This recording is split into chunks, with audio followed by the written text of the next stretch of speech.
Hey guys, welcome to our review of Star Wars Skeleton Crew, our mid-season review. This is going to cover episodes 4 and 5 and what we think of the series up until now. We're at the midway point. There's 3 episodes left, 6, 7, and 8. This thing is going to wrap up on January 14th. And the next 3, we got Bryce Dallas Howard is the next one directing, then Lee Isaac Chung, and then the series ends on the creator as the director, John Watts. The last 2 are going to be written by Christopher Ford and John Watts. This one, actually, number 4 was written by Christopher Ford and John Watts, and then the one that we just watched was written by AngryJoe Alex. So, I guess I'll just jump right in. What have you guys think of the last 2 episodes? Number 4 was by far the weakest. I did not like it. I thought this is what I was afraid of. It really felt like a filler. Yeah, there were some like little callbacks, I guess, with the tanks. Mm-hmm. But other than that, I didn't like it. They were like really forcing you to like this new character doing backflips, sliding around. I'm such a badass. And yeah, that was very love cringy. Interest with the elephant. So cringy. And I honestly just thought that one was a waste. This one, getting back to kind of what it was, a little Goonies kind of thing here. 5 was better. It's getting on the right track, but I know I sound like a broken record, but I like this series isn't really for me. Not for you. No, but I understand it's a good watch with your family. So I did enjoy number 5.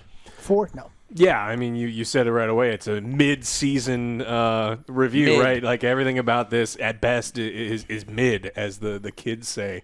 Episode 4 was the worst kind of child pandering I despise about certain children's show. I don't believe that children are stupid. Some kids are stupid, but I don't believe that the majority of children who watch media are stupid. And I think that I hate when it feels like the writers think that they're stupid and like they can't understand things that are, where it's like, oh, we value children as warriors on this planet. And everything about that episode just completely turned me off from the entire series. I didn't want to finish the episode. I did, but I didn't want to watch it. And then they just kept going on with this thing. It's, again, like you said, look how cool this character is. And as she's running away, she's doing unnecessary flips and crap.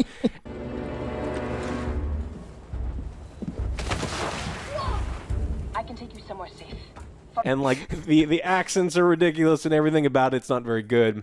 And, yeah, 5 kind of gets back on track. But it's hard because you get punched down in one episode, and then they lead you on. And when it comes down to it, I know they're trying to emulate Goonies, and it feels like they're trying to emulate Goonies. Yes. And I don't think that they haven't captured it exactly. And it's hard because, the musical cues are so close, and then they discover the skeletons as they're going through the things. You're like, oh, I remember all these things, and you're just constantly reminded of a better piece of media. And I think sometimes it does a disservice where I'm like, oh, I do recognize this. I love this thing. And it's like, oh, they're going into One-Eyed Willie's, area, and then they see all these things, and it's like, oh, they did it better there. They did it better there. They did it better there. So I agree with Joe here that I just don't think that this show was made for me. I think people who are watching it with really little kids may enjoy it, but honestly, if you're sitting there with really little kids, put Goonies on, and I imagine that you're gonna love it more. They're gonna love it more. It's timeless classic. Yeah. Big legend to overcome, Goonies. I kind of see this as its own thing without comparing it too much to the superior Goonies. I'm having a good time, so I think I like it better than both of you. I understand people's criticism that it's like, wow, this isn't Star Wars. You take the Star Wars veneer away, this could be any story. This could be Explorers. This could be Goonies in space. A Goonies sequel. 20 years later, a Goonies sequel. Yeah.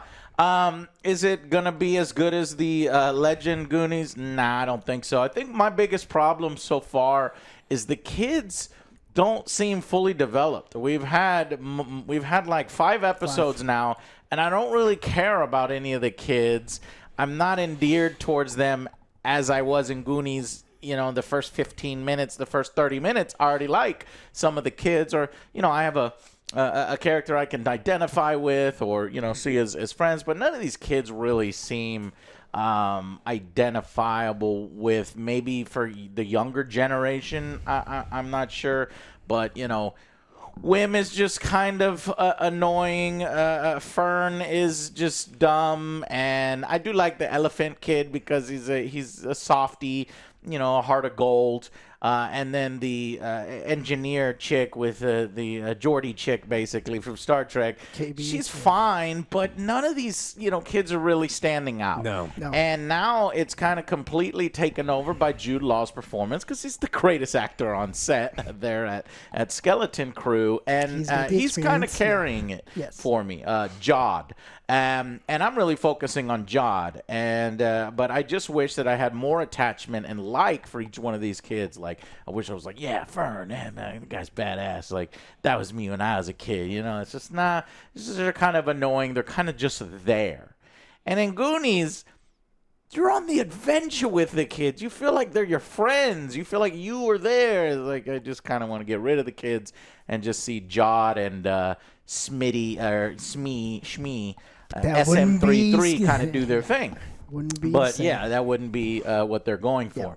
But as kind of the villain of the week or going to different episodes within the Star Trek universe and seeing all the practical effects, seeing a lot of the money that they put on screen, there's no volumeric SFX set that's green screen this and digital that. It's all practical, and I love that. And so the exploration, the spectacle of it, the fun nature of it, the whimsical is still working for me. So I'm liking it better at mid-season. Now we have some answers, and we still have some unanswered questions by the end of episode 5. Yeah. I'm still intrigued at where this is going. They've revealed sort of the nature of Aten at this point at the end of episode 5. They've teased more about Jod's real identity and his motivations and his character. And then the group is being relentlessly chased and hunted down by the pirates led by the Wolf Man character, which I forget his name. So that's providing a little bit of the tension. But I do want to know where this is going. In the meantime, the parents are trying to hatch a plan to do something about their lost kids because they're pretty helpless here in this situation as the kids go on an adventure. But I'm still enjoying the adventure, and I still, this is better than Acolyte in terms of what it's doing. So while it may not be geared specifically to my target market or generation, I like it more than that. And I'm like more willing for that to exist in the Star Wars universe than something like Acolyte, which seemed to be fumbling left and right with characters that I don't care. I care about pretty much every character here more so than the characters in Acolyte. Certainly the sisters in the Acolyte. Yes.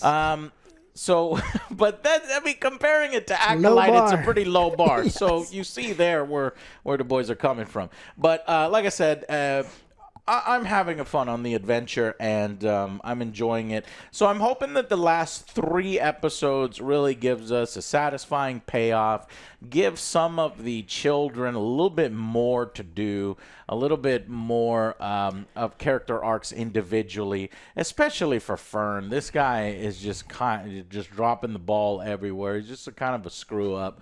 Wim? Wim, not Wim. Fern. Wim. Yeah. Which one is Fern? Fern is captain. Captain. Former captain. Okay, yes. I got those two reversed, so what I said before. Okay, so let's do a mid-season rating now. I know that we did individual. We did in episode 3 individually, but this one we're just going to go ahead and take all of the episodes so far and give it a mid-season rating, and then we'll do individuals here in the breakdown. Mid-season, I'm gonna give this a 6. It is above average. It's got some good stuff. Like you said, I do like some of the characters here, but I still need more from them. They need to be a little bit more front and center. I guess they're trying to be, but now that we could separate Jude Law and them, they're gonna have their own adventures after this side. After episode 6. 5. Yeah, So hopefully they And win. it does seem like it has an opportunity to do that, just like you said. Yeah, We've separated. after we our group. separated, and now we kind of know One what plot Jod line. is up to and whatnot. So I'm hoping Wim and Neil kind of take over. I like those two. Those are like I guess. Wim and my Neil? other- yeah, those two I like. So hopefully those two kind of shine. But other than You don't that, like girls, Joe? Do girls have cooties? they for do. you? I still haven't grown into that. Girls are gross. But with the last season, I kind of want more adventure stuff as opposed to what we got in number 4, going a different planet. And I don't know what Kind number of 4 Planet of the Week feeling. Yeah. Number 4 was I don't know a what war number 4. planet, I guess, a war-torn planet. And then episode 3 is, this kind of spa bank heist thing. Yeah, so I kind of want now rating. we kind of have everything. Now that we got everything that we need, we could kind of go to the main mission instead of doing more side quests. Yeah. Okay. Yeah, but 6, it's still a good show. I like it, but just I'm not really intrigued to watch it tomorrow. Actually, yeah. Yeah. I'm not. Oh, it is tomorrow. Yeah, I forgot. I was like, for oh, shit, episode it's 6. tomorrow. I could care less. It's funny because I thought our ratings would be different. I'm going to go ahead and go, Alex, 6 out of 10. So I guess maybe just the last 2 episodes you liked It less kind of than- went than down, me. but it's a good show. Yeah. But it's just not for you. it's not for me. Okay. I like it a little less. I think there's a lot of things here for people to enjoy. Yeah. I think that there's interesting stories that can be told in the Star Wars universe, and then we're doing a little bit. Everything just feels so surface level, shallow. Like, we have this great opportunity in episode 5 to explore the hideout of a pirate, an infamous pirate captain. And we spent so little time doing the exploration because we were doing Planet of the Week versus kind of going to a place, spending some time, letting the exploration show some danger. Let's have some things happen. Follow the Amblin formula. If you're going to do that, which is what they said they wanted to do, it's let us do some more exploration. Let me have the kids figure something out. That we're this is how we're gonna solve some of these The moments problems. they're giving to the kids are too short, they're truncated, and they're more played for a joke. It's no. Give them their moment. Swell the music.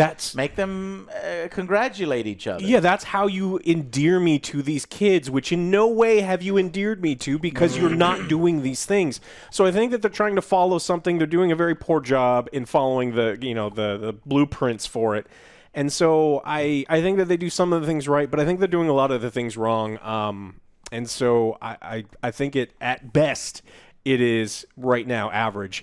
I would have probably been up with you guys with a 6, but I think I hate 4. I hate it. And I think as bad as I hate 4, I could never say a show is above average. I mean, until the end. I mean, maybe they completely redeem themselves, but right now, Yeah, because I wanted more of what they were doing at the last episode 5 towards the end, the little adventures and stuff like that. Yeah. The booby traps. So it's that's what I was along for. It's okay, well, let's do more stuff like that. Like you said, put them in danger, see what happens, and figure stuff out. Why are we giving Jod the opportunity to solve the problem in the kids' show? And it drives me crazy because that was a perfect opportunity for me to go, oh, Wim isn't such a fucking dumbass. Because Wim's a dumbass, right? He's not a smart child. But if he's no, guys, pirates don't value. That's something that a kid can be oh, I agree. That's, that's this character. It's who decided to take that away from him? Exactly. Especially with the lightsaber. Yeah, my main criticism there, I wish the kids were a little more focused, built up, because they are more than half of the cast. All right, so that's our feel, and for me, it's a 6 out of 10 as well. I'm almost, I think I'm between a 6 and a 7, But because I'm feeling, at least right now at this moment, that we need a little bit more for the kids, and hopefully we're about to get that. Remember, these season ratings, they don't mean shit until the end where we adjust everything. So I could be 7, I could be 6, but I'm feeling 6 right now. And so that's how we feel so far. Do you feel like us? Do you feel it's a solid series for a target market that's not necessarily yours and you're enjoying it from the outside? Or do you think it's poorly executed, another Disney dud, and it's going in the wrong direction? So let's go into the episode breakdowns.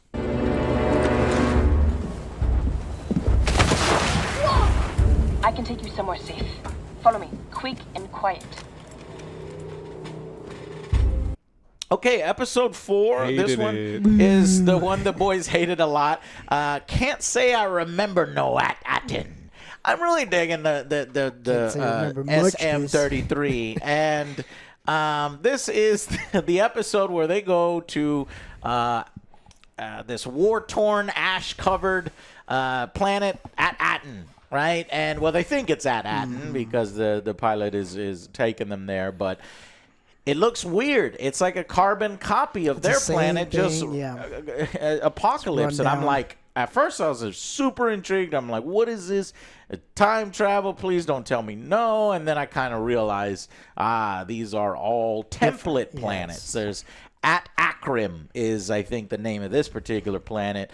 And then we meet up with 2 kid warriors who are with the Troik. That's right. The Troik is a faction in Star Wars now. And I hate this faction. It's a very weird interaction when they first meet them. Yeah, she comes in like doing parkour. Oh my god, she's so badass. She's so cool. Okay. This is all the worst Neil falls tropes. in love. He's like, oh my gosh, she's amazing. I can't hear shit or understand shit that she's saying. I got some grab jujus with my peepees and the fingies and the Jonins and the DeLoreans. Well, no, because you can understand DeLoreans. But just, I was like, what? I had to rewind it several times. And then I realized none of this shit matters. You just got with juju pee-pee. I don't fucking care. Yes. And nothing matters. It was. And then, so I was like, all right, I'll accept babble. Fine. But where it started to piss me off is when she did the pointless slide. The pointless slide from the kid fighter was a stupid moment. Hey.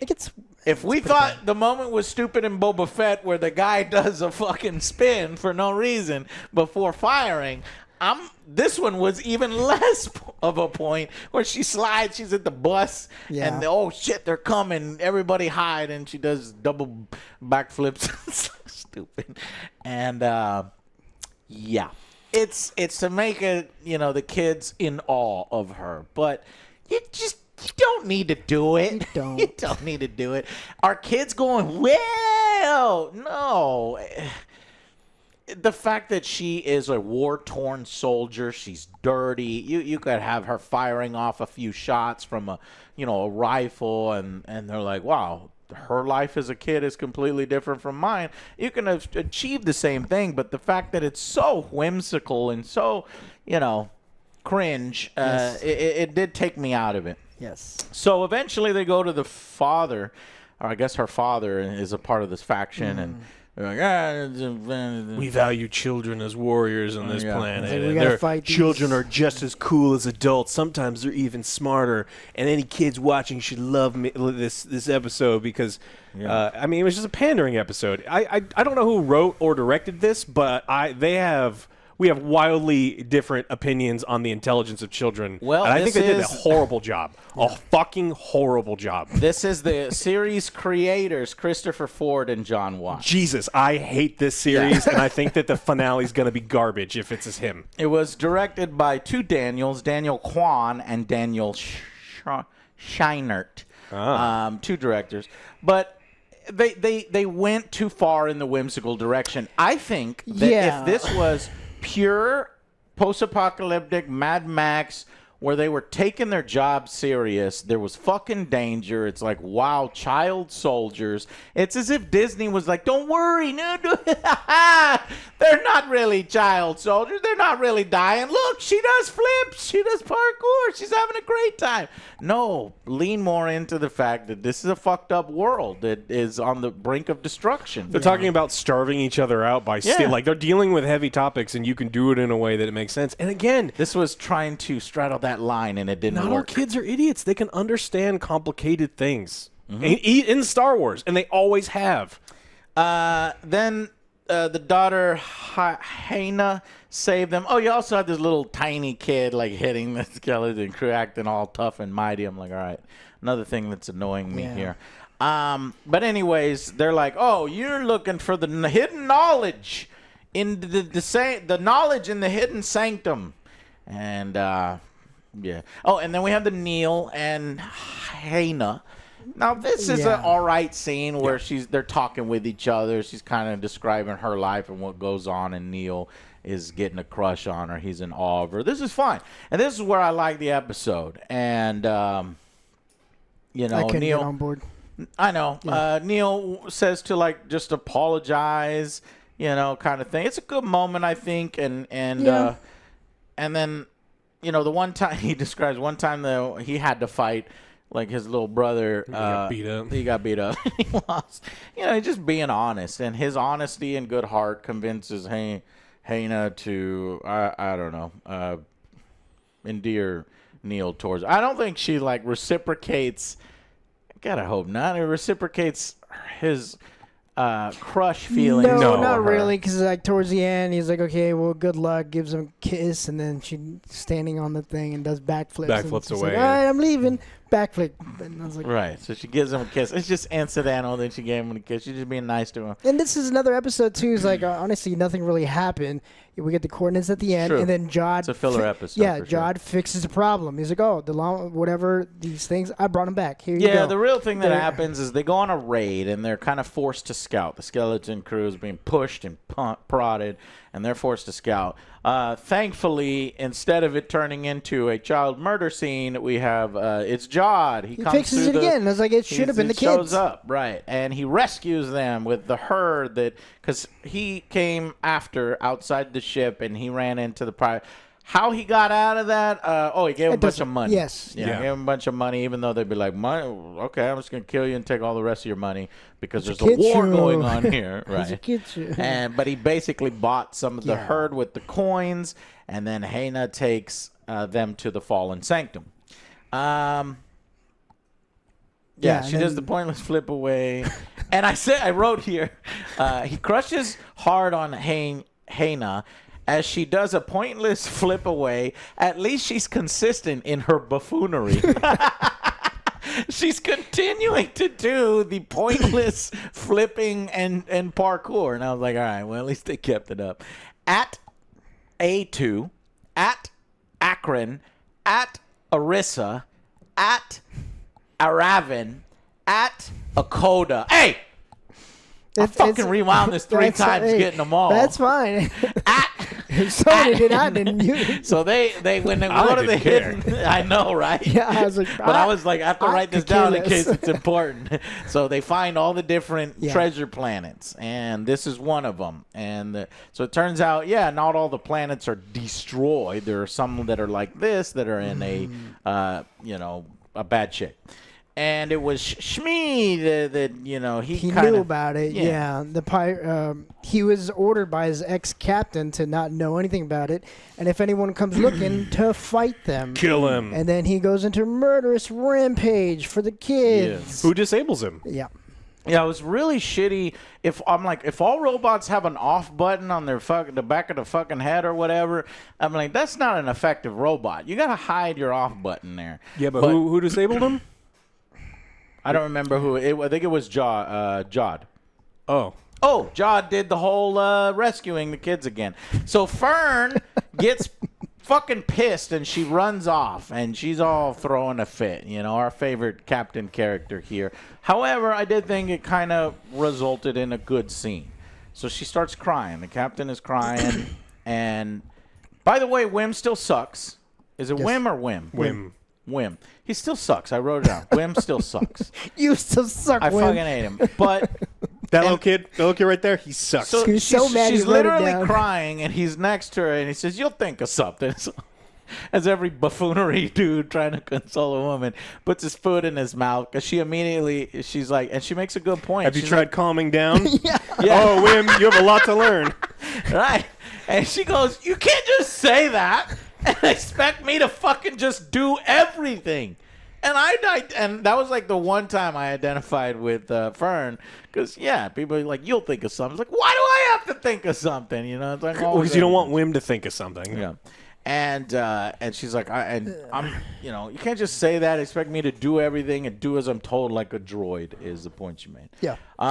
But it's Disney, so she does think of something later on, and she runs an override on his memory banks. Yeah. And then he remembers. Unfortunately, he also remembers that he was told to pull apart anybody that came looking. That's when he attacks the kids. Neil throws a fucking rock at him in order to save him last minute, but then the droid comes after him, and Jod comes and turns him off really easily. If it was that easy, why wouldn't more people hit off switches in droid battles? That's what I wrote. Yep. However, while I think you hated the fucking episode, at least Alex, I felt there was still this good discovery, this good mystery. It's a kind of hokey setup. But at the end. But I love the practical effects and the scale of the episode. They blew a lot of fucking money on the tanks that were on screen for 1 second, and all of the costumes and these two factions. I wish we would have got a little bit more of a war between them, but that probably would have costed even more. But the costumes there and the potential that's kind of left there and unused does still, it's a shame, and I'm going to give precedence to it being a shame, but it still makes the universe feel lived in, and I was appreciating all the practicality. So I gave it a 7 out of 10. I was able to get over how cringy the little parkour girl was doing her parkour, and it was mainly about discovery. What would you give episode 4? I gave it a 4. It was below average. Yeah, we got some discovery and stuff, but that was all towards the end. I was like, okay, well, we got this. We got what we needed. Everything was resolved super quickly. But once again, John, it's like, okay, well, what happened? It's like, oh, we're in war because this happened. It's like, oh, well, this guy fixed it in 5 minutes. Okay, cool. So 4. Yeah, I liked it even less than that. I was thinking about going even in lower, but no, I think it's a 3 out of 10. I think it's a bad episode. I hate the premise. I hate the way it was written. I hate the pandering. Jod magically fixes a civil war off screen with like $7. It's like, come on, this was a perfect opportunity to have Neil fix the Civil War. To be fair. Well, I mean, they're talking about not that was killing the main each other. thing. Yeah, they're gonna go kill each other. That was Neil that gave the idea. Hey, maybe y'all should talk to each other. Just apologize. Yeah, but but Jod did it. They didn't talk to each other. Jod did what? it. Yeah. Jod gave the money to the other faction. No, I know. Civil War. Jod gave the money to the other faction to get the thing that they herds needed back. Yeah, so they didn't kill each other. Right. That was the only thing preventing them from killing each other. I thought they're in conflict with each other. They're two rival That was clans the main anyway. thing Yeah. of the episode. Is like, oh, they stole this, so we're gonna starve. It's like, okay, well, I got Let's them back. fight 'em. Here you Yeah, go. I I think. thought they were already at war. I guess I got mistaken. Yeah, I was hoping that we were going to have an opportunity for like Neil. This was an opportunity for Neil to show that Yes. he's the cream puff, but he's right. And this was he does influence whatever her name is a little bit, but I think it's like Jod doing the things off screen is a disservice to Neil. Jod saving them from the robot fight, disservice to all of the kids. At least Fern had the ability to solve something. Good point. It's a Neil episode, and the agency got kind Yeah. of taken away.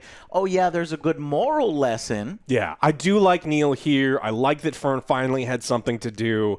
But I mean, I guess I'm not as impressed with I think they're great sets. So I'm just not giving it points because it's like Star Wars is such a big thing. They're always going to have great sets. We've had great sets in Star Wars for a really long time. And so it's like I'm not giving him any points for that. And I think like if I were to watch this again, I would never watch this episode again. I would skip it. And so if that's the case, I can't call it good or above average or anything like that. Okay, episode 5 is You Have a Lot to Learn About Pirates. This one, better. Again, practical effects, the sets are great, locations are cool. And I don't think locations have always been cool, at least not in Disney Star Wars. Disney Star Wars has been getting kind of crazy. What do you there. mean? They had the Mandalorian with Jack Black and what was That was a cool set. That's what I'm saying. That was a cool set, though. No. It was Jack Black. unique Jack and Black different. sucked, but the set That's was what cool. I'm saying. I like this stuff a little better. But okay, so episode 5, what essentially is this? This is where Smeed takes him to the treasure, or the treasure. Secret where hideout. The secret This is hideout for more the pirate. Goonies than it's ever been. Yeah, this is supposed to be like a pirate hideout and stuff, but they get there and it's like a spa. They turn it into a spa. So they have to infiltrate. Funny joke. Yeah, they have to infiltrate to go to the bottom, but they have to buy their way in.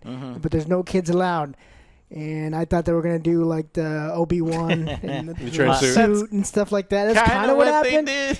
But they just put them in big trench coats and they look ridiculous. Yeah. And anybody else seeing them, come on, man. There's a better way to depict it. I know you're going for a joke. Yes. But it just kind of breaks me out of it. Now, I will buy that your your receptionist is corrupt and she'll let you in if you give her a bunch of money.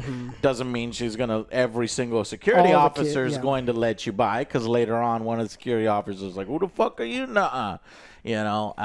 So I like that.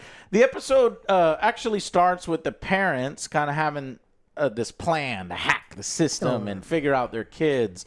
And you can tell this planet is real fucking serious and strict about security.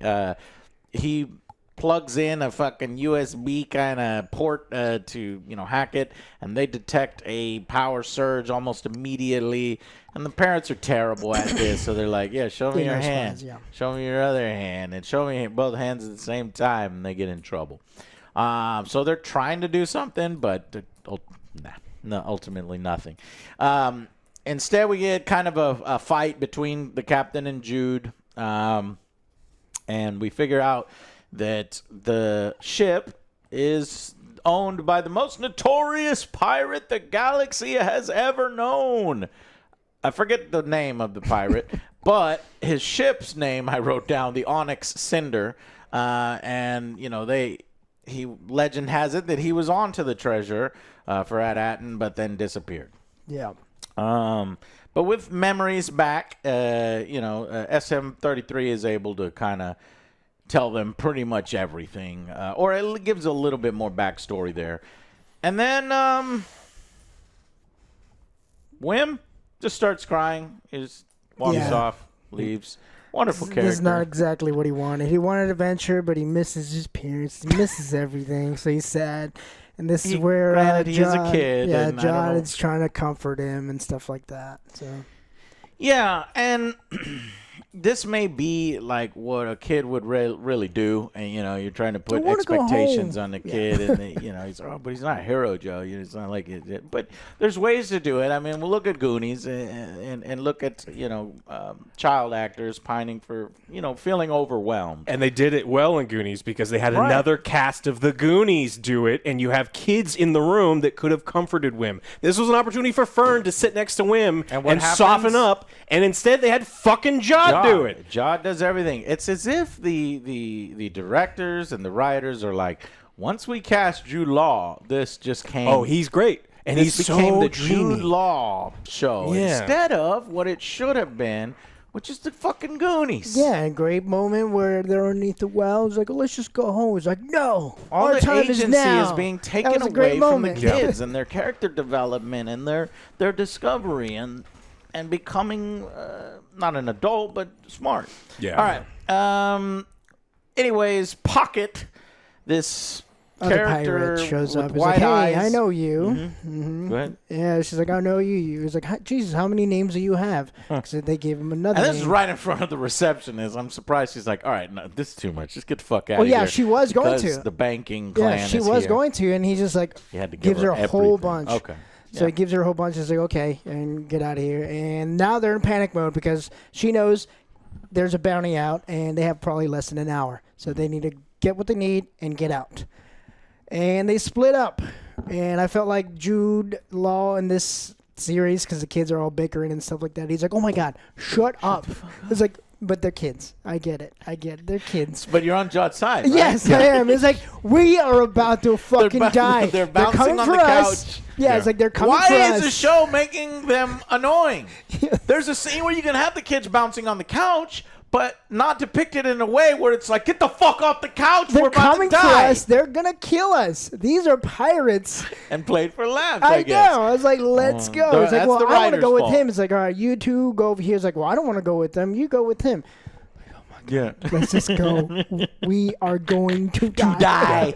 We are going. So they finally die. split up, and they're trying to find The symbol. the symbol underground, and then they Fern runs into this octopus tentacle guy, and Oh, we think man, something's gonna this- happen. And it's like, yeah. he's gonna help us. I'm gonna fix everything. Catholips. Catholips, if I got that right, it's a Kraken dude, massive. I'm not even sure how the fuck he got down there or gets anywhere. How does he pay? Did he pay money to be here? Is this his home? Does he just Don't think about it. You're not supposed to think roam about the it. caverns? You're not Because supposed to later think about on, it. the way he leaves, I'm confused by.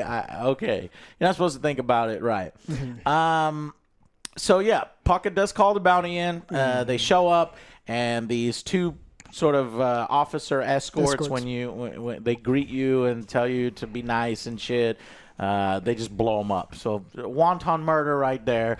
You know, you would think that this spa planet would at least have some security where they can call somebody else to help them, but I guess not. They're isolated and they have minimal security forces, Which I don't get, even because though the earlier, banking clan is they hanging just said out. it's like, We're on high we're in security. high security, so we're on high alert. That happens, and then you have no security. Yeah, it felt like the security immediately fell apart. Now, granted, these are pirates, and maybe they came in force, but there would at why- least be a pitched battle or something. This is a big event. They're chased by security, the kids and Jod, and then we get a mud wrench attack. What's her name? KB. KB. Or something like that. Yeah. You know, shows she's got a weapon, and I guess, is this supposed to be KB's moment? No, she already had her moment. This was just played for a joke, What other moment did she have? right? Because this is a sad moment for KB. Yeah. It was super quick. She basically, everybody's laughing at her. The officers are laughing at her, and then she just uses the wrench on the mud thing, which knocks them all over. And hijinks ensue. Meanwhile, I did like, then the episode, to me, picks up when they're doing the tomb raiding, Yes. and they got the various booby traps. Yeah, I I always like that. like this, But it's no too matter quick. what. Liked it.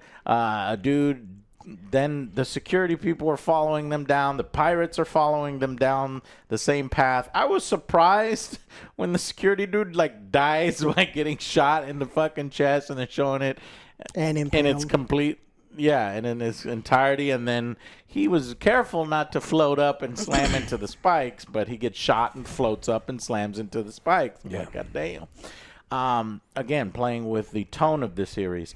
Then the pirates go after them. But they managed to get stuck. There's an acid bath and a riddle. And what is the riddle? He had to sacrifice the thing he cares about the most. They're like, life. It's like, nope.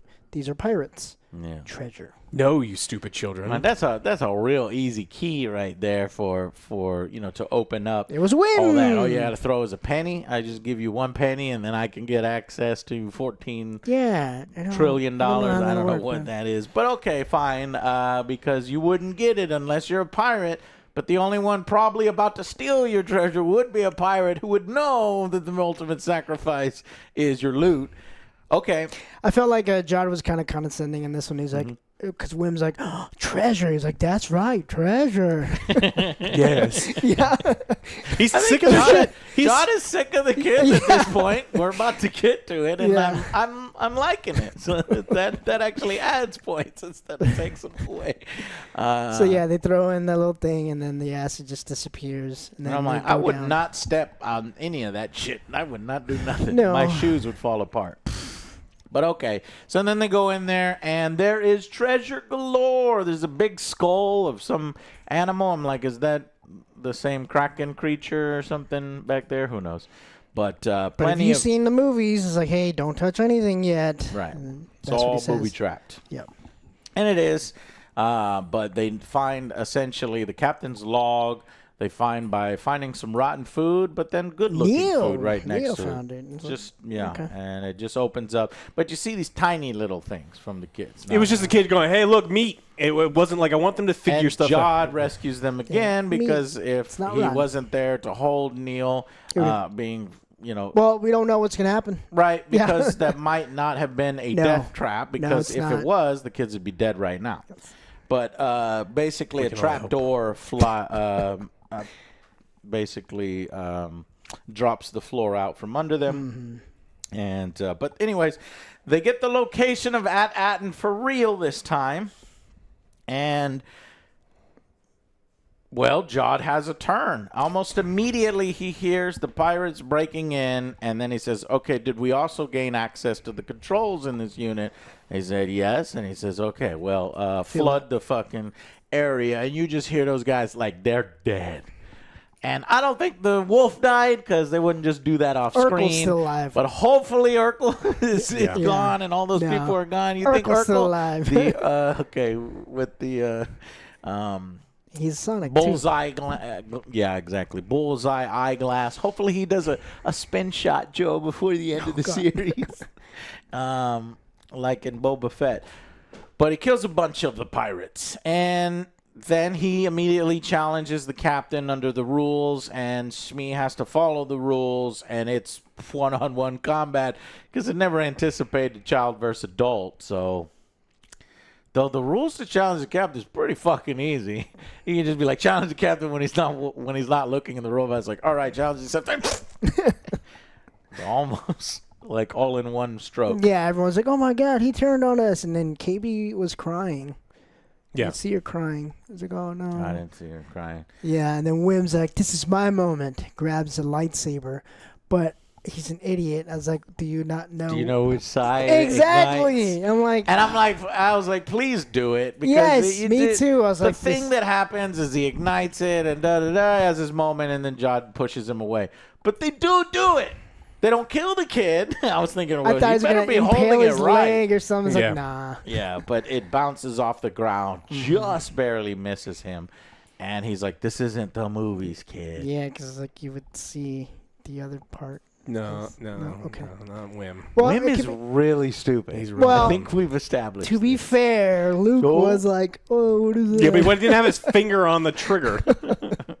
Yeah.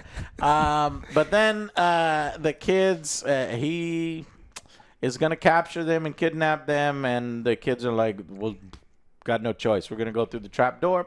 Yep. They slide down there. Hopefully there's not spikes down there, which kills them. And then he grabs the saber with his powers. And it's also been referenced that he's like, how do you have powers then if you're not a Jedi? And he just gets an up and outcast. leaves. He doesn't say it. He's, Jedi outcast, like the games. And he ignites it, but it ignites off screen. You don't see him. You don't get that moment of Jod with the saber yet. And I'm wondering why. That's intentional. It's movie magic, it's story based. So you know what's Yeah. going to happen. He's going to end up saving the kids, and that's the moment where you'll see Jod with the saber acting like a true Jedi instead of a selfish fucking asshole. You don't think that they had him do it off screen because now that they're establishing that because remember, lightsabers are mood rings now, where you just pick it up and then it changes No. colors. In Acolyte, she Is picks it? it. She picks it Turns up it and red. instant bleeds it. So do you Alex, think? it's not mood ring. There was a reason for it. We've argued over that reason before, which she was bleeding and she bled the crystal, which is fucking dumb as shit. And I agree, but it's not as if let's say Yoda puts down his saber and then Obi-Wan picks it up and when he ignites it, it's not gonna be blue. A little Yoda blue saber. It's going to be the original green crystal. This is how your crystal is Supposedly. chosen. Supposedly. I thought it would have been fucking cool if that saber was shown to be fucking red instead of blue. But it ignited blue, and I thought Jod would ignite it red first before Wim ignited it blue. That would have been an even crazier twist. But it's ignited off screen. Anyways, I like this one. 8 out of 10. 6 out of 10 for me. Cool stuff happened. I wanted them to have more of like the Tomb Raiding stuff. Yeah. That would have been better in my opinion. But in the beginning, first half, I felt like Jude Law. I was like, oh my God, kids, shut the fuck up. Right. Because the episodes are still the short format. Yes. If you have a short format, maybe we would have focused more on the Tomb Raiding and less on the and spa if this one would have been like more hijinks. Tomb Raider, fill that. Like we get to the planet, it's like, okay, let's just start from here. Yeah. Have some crazy traps. Yeah, the entire spa, everything about the spa was completely and totally useless. We could have handled it by the bounty hunter just seeing them in orbit or something. We could have done it without having the spa. It was a giant waste of time. And I got really great whispers of like, this is what I wanted to see, the Goonies stuff where it's like, oh yeah, we're going to go through the traps, and then it was done. And then they were presented with the problem, immediately solved, again, by the adult, which is like, we're missing opportunities for me to endear us to the kids. So I think it's above average. I definitely think it's way better than the previous one. I just think that they're constantly missing on really good opportunities that they've kind of, these layups, and then they're just missing. Yeah. Hopefully these next three really develop the kids, stop missing these opportunities. We've seen small flashes here and there from the kids. Well, Hopefully now that they're develops. separated, so we'll see what happens. I'm a little bit okay with, because of, I'm used to kind of the Saturday morning cartoon. I'm looking at this as that, where you're creating a problem, solving a problem within 22 and a half minutes. And this is kind of that, but yeah, we need these last three episodes to really hit hard for us, and we'll see from there. Guys, let us know what you thought of those last two episodes, and yeah, I think that's it. We'll see you back here January 14th for the finale, and there's another one coming up right now for December 31st. Bryce Dallas Howard as the director, and a completely different writer. Or actually the same writer that did number 5, so hopefully they continue that. All right, guys, we'll see you on the next Angry Joe Show. Bye, guys.